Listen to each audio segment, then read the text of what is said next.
হৃদয়ের কসবা টিভির সাথে থাকুন। কেটিভিকে লাইক, শেয়ার, কমেন্ট করুন। কসবায় জামায়াতের নির্বাচনী সমাবেশ, ত্রয়োদশ জাতীয় সংসদ নির্বাচনে দাঁড়িপাল্লা বিজয়ের আশাবাদ ব্যক্ত। Ataur Rahman Sarkar. Staff reporter, Kasba TV news desk.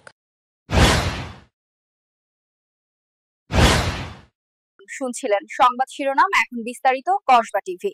ব্রাহ্মণবাড়িয়ার কসবায় বাংলাদেশ জামায়াতে ইসলামী একটি নির্বাচনী সমাবেশ করেছে। ত্রয়োদশ জাতীয় সংসদ নির্বাচনে দাঁড়িপাল্লার বিজয় হবে বলে আশাবাদ ব্যক্ত করেছেন বিবাড়িয়া ৪ আসনের সংসদ সদস্য প্রার্থী ও ঢাকা মহানগরী উত্তরের প্রচার মিডিয়া সেক্রেটারি আতাউর রহমান সরকার।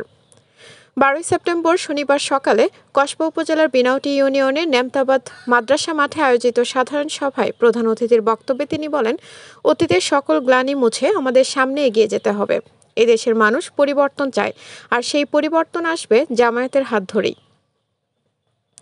সভায় সভাপতিত্ব করেন বিশিষ্ট সমাজসেবক জয়নাল আবেদিন চৌধুরী এবং সঞ্চালনা করেন রাশেদুল হক স্বপন। বিশেষ অতিথি হিসেবে উপস্থিত ছিলেন বিবাড়িয়া ৪ আসন কমিটির পরিচালক কাজী সিরাজুল ইসলাম, কসবা উপজেলা পরিষদ চেয়ারম্যান প্রার্থী কাজী ইয়াকুব আলী, বিশিষ্ট আলেমে দ্বীন মাওলানা মতিউর রহমান ফারুকী, কসবা উপজেলা জামায়াতের আমির অধ্যক্ষ ফরিদ উদ্দিন আহমেদ, নায়েবে আমির শিবলি নোমানী ও সেক্রেটারি গোলাম সরোয়ার।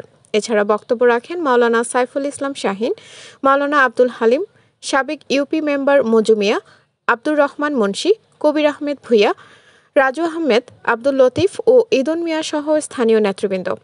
আতাউর রহমান সরকার বলেন, ত্রয়োদশ জাতীয় সংসদ নির্বাচনে ইনশাল্লাহ দাঁড়িপাল্লা বিজয়ী হবে।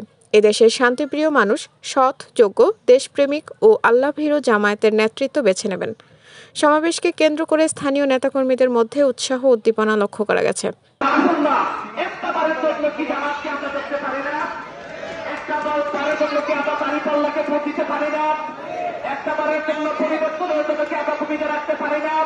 আপনাদের কাছে আমরা অনুরোধ করবো, আসুন না আমরা একটা বারের জন্য জামাত ইসলামীকে নির্বাচিত করে, জামাতের নেতৃত্বকে নির্বাচিত করে এই দেশটাকে সুন্দর করে গড়ে তোলার জন্য আমরা সর্বোত্তম চেষ্টা চালাই। আমি আপনাদের কাছে বিনয়ের সাথে অনুরোধ করবো, এই দেশ আমাদের, এই দেশকে গড়ে তোলার দায়িত্ব আমাদেরকে নিতে হবে। আসুন আমরা যাতে আপনার কাছে আমরা ভূমিকা রাখার চেষ্টা করি। সবাইকে সালাম জানিয়ে আমার আসসালামু আলাইকুম ওয়া রাহমাতুল্লাহ।